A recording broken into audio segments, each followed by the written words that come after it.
Hey there guys, a good number of people have asked for this video about the 1x30s and also just a little bit about the overall van build out and just with how the business and startup has been going. All of that is going to be its own video. I'm quite proud of how the van build out has gone, but that's detailed enough and it's going to take up enough time. I want this video to be more addressing the immediate question of the 1x30s, so I'm just going to get this guy turned around and dive into that. So let's zoom out here a little bit. There we go. So this is a little 1x30 unit right there. That is a 3/4 horsepower motor, 550 watts, technically 7.3 horsepower, close enough to 3/4 for my books. This here is the little control unit, which I love the fact that it has that little knob there so I can put it at whatever X particular speed I want it to be. I personally put these capped at different speeds, each individual one. That's one of the things that's kind of cool about them, is you can change up the speed however you really want to be. And that's really one of the things that's super cool, is that being able to put these things at different speeds and with the motor having enough power that you know that it's not going to lug on you when it's under load at lower speeds, which for me personally, like, I'm finding that there's certain speeds that I like to have different ones running at. You know, these finer grit belts right here, you know, yes, they're, you know, it's really good stuff. You know, the 3M Trizacs and Cubitrons, you know, they're designed to reduce heat buildup. Doesn't mean they can't still build up heat. So that's what I like about being able to cap them at certain, using these little guys right here, the green ones. I can set them at different speeds. They can go like right now this is at like 1200 RPMs right here. That's what that's set to. They can go all the way up to like 6000 RPMs, which, if you want to see just what that thing is like when it's cranked up to full bore, it's gonna have to give it a moment. There we go. So there's 65,000.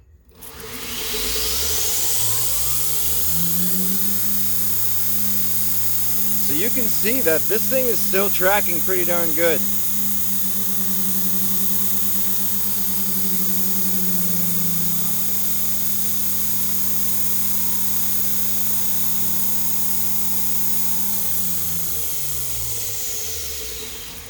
I'm going to bring that back down now.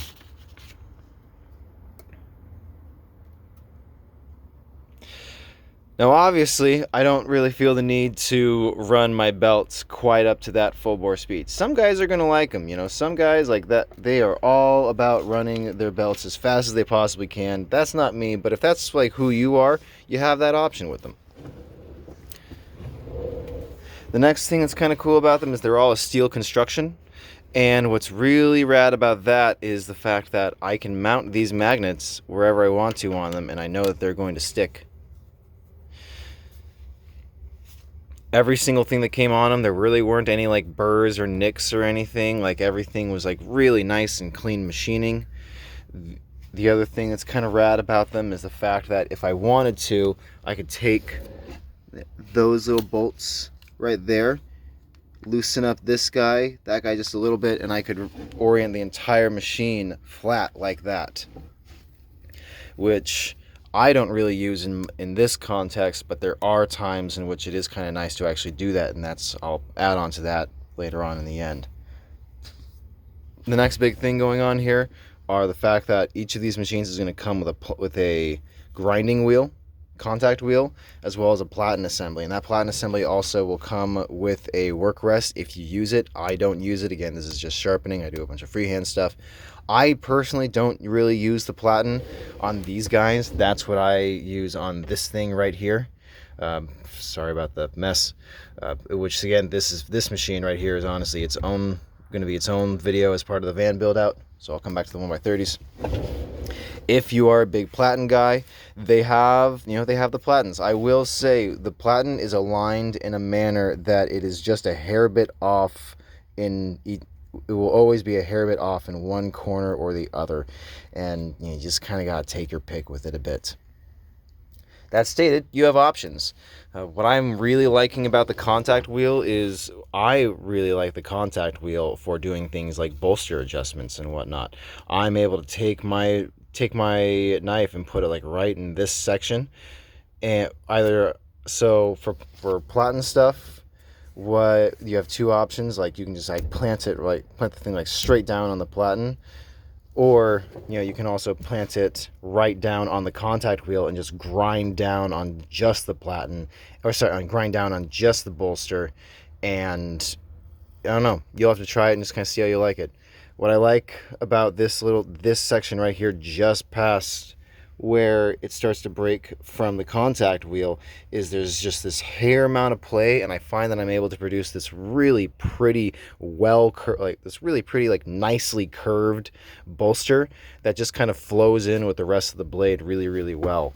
And now, as a guy who is another thing, if you have a steady hand and you are trying to thin out a specific section like of blade back towards the bolster, because of the nature of the contact wheel, if you get practice with it, you can actually like thin out that section of edge with the contact wheel, and it's just kind of a feel thing. Long story short, you have tools. You have tools in your toolbox with this that you can use and do whatever you want with. For my bolts, yeah, that's all processing stuff that'll go into a later video. They are reversible. I go edge trailing, so everything I have goes that direction. But if you wanted to, let's see here. You can see how. Let's just get this guy going real slow. Yeah, that 200 RPMs right there. And you may not be thinking you need a belt that can go this slow until you have a belt that can go this slow, and suddenly it's like, wow, that's really, really cool that you can do just really little detail work like that and not have to worry about your belt running so quick that your margin for error is basically non-existent. Where is it going? Add it again. Right, reversible. And there we go. Go in that direction. Little push of a button, little yellow guy, push and hold. Back going into where we want to. So one of the things that's really cool about these, I'm running two of them as well as that 2-inch grinder right there. And what's nice about it is I'm able to do small stuff. There are times where it's really nice to have a 1-inch belt when you don't really want the 2-inch belt, because the 2-inch belt is going to be because unless you're real good with your angling and how you're holding a machine and how you're like holding your workpiece, it's going to be really easy to unintentionally work other areas beyond the immediate section that you want to, which is one of the reasons why I freaking love these things for doing my bolster adjustments. What I've been finding is really working for those is using this guy right here to like actually grind out the shape of the bolster adjustment, and then I will touch it up on the Scotch-Brite wheel, and I'm finding it produces a nice matte finish that blends in well to the bulk of the other metals that I have, or bulk of the other metal handles that I'm doing that to. Now, I will say these machines aren't perfect. I did have some minor tracking issues. They really weren't noticeable with these belts right here. But once I started stepping into the leather belts and like the felt belts, and particularly it was the leather belts, then I was having tracking issues. And what fixed that for me was I used a custom idler wheel from Cliff Curry. By default, what these things come with, I need to pull this guy off real quick. By default, what these things are going to come with is a wheel. The wheel that's going to be there is going to be just like this guy. It's going to be totally flat. And for this stuff, if you end up putting pressure on these guys, when they will, depending on like what side depending on how you kind of like angle the belt and where you're putting pressure on it, you will find that if you put pressure on this side, the belt wants to push away that way. You put pressure on this side, the belt wants to push away that way. That's not particularly unique, but it's just an issue that I found that these belts, right, or that these pulleys right here, they didn't have any kind of cambering. You can see how that thing is slightly rounded. They didn't have any of that to help assist the belt in trying to stay put. So I had to, so what I found was working was to take the custom idler wheel that Cliff Curry has, and I had to custom machine a bushing so that this custom idler wheel would fit onto this machine right here. You can also see how I have 2 washers there to just make the spacing on it right. But once I did that, all of the tracking issues went away. Give me a moment, I'm going to set this thing down. There we go, now we're good. And, you know, let's just check this guy out.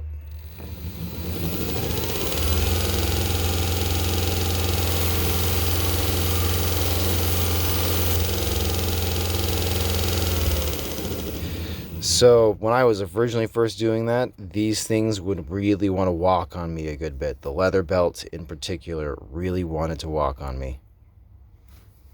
But after doing that, after adding in the rounded custom idler pulley with the bushing to make it fit, this thing is working like a dream, honestly.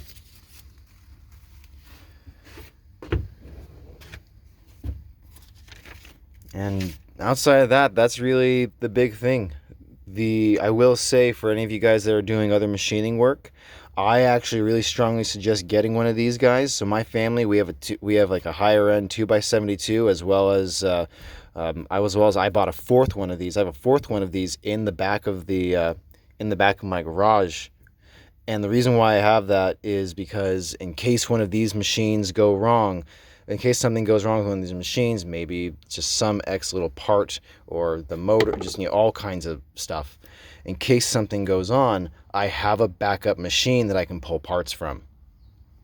The other thing that we found out is that after having that one just kind of living there set up, my family, we've been finding that in all of our like machining and metalworking projects, that it's been really, really nice to have a good quality 1x30 as well as the 2x72, because like I said earlier, sometimes you don't want a 2x72. Sometimes you want something that is smaller, that's only going to work a very small specific area.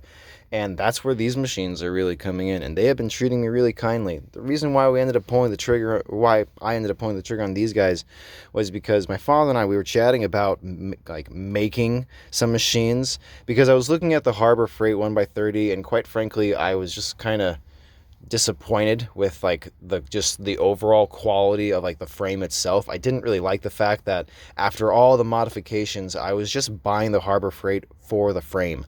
And so we were doing some research, and it was like, well, maybe we can like custom makes. Maybe there's some people that are doing kind of like Housemade, I want to say is what they are. There's a bunch of manufacturers that are making custom ground and cut 2x72s, 2x48s and such, that all you have to do is assemble them.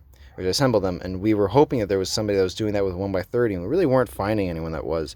And then we found this thing, and it was literally like everything in one single package. And when we looked at the margin for error that was going on with like making, you know, the platen and such, like making the housing and like the actual structure, it dawned on us that, you know, for the amount of effort that was going to be, for the amount of man hours that was going to go into it, yes, these were a more expensive machine, but in the end, they were going to be just as expensive, if not a little bit cheaper, after buying the materials, after making them, after totally botching the first machine, because that's how basically every single construction project with these kind of things works. You totally mess up the first one. And at the end of the day, we looked at it and thought, you know, these machines right out of the box are like 99% of where we're trying to get them to. As for guys that, you know, maybe you want to like rig them up a little bit different. Maybe you want a more snug slack section, so you take out this platen and you run with the belt, with the slack section between these 2 pulleys. That's what I'm doing with this guy right here for this particular arming mount. I also have, where are you? That one right there, so I can literally just like plug and play as I need to. When I want my slack belt for doing sharpening, when I want my platen for doing tools and doing my major repairs and whatnot. it's, you know, it's all just tools in the toolkit. And I think that this machine, whether you are a slack belt guy, whether you're a Platen guy, I think this machine can honestly leave you pretty happy. One of the things that I found that I really liked actually about this was the fact that I was able to loosen up my tension by just bringing this mounting arm in a little bit, so it was a little bit looser. And then when I'm sharpening my kitchen shears, what I can actually do is I can push them into it, and what will happen is that belt will bend around and warp just that little bit, like that, and it'll fit into the groove that a lot of kitchen shears have for like breaking through bone and things like that. Anywho, just thoughts and things to play with. Hope that video was helpful for you guys. Take care, stay sharp.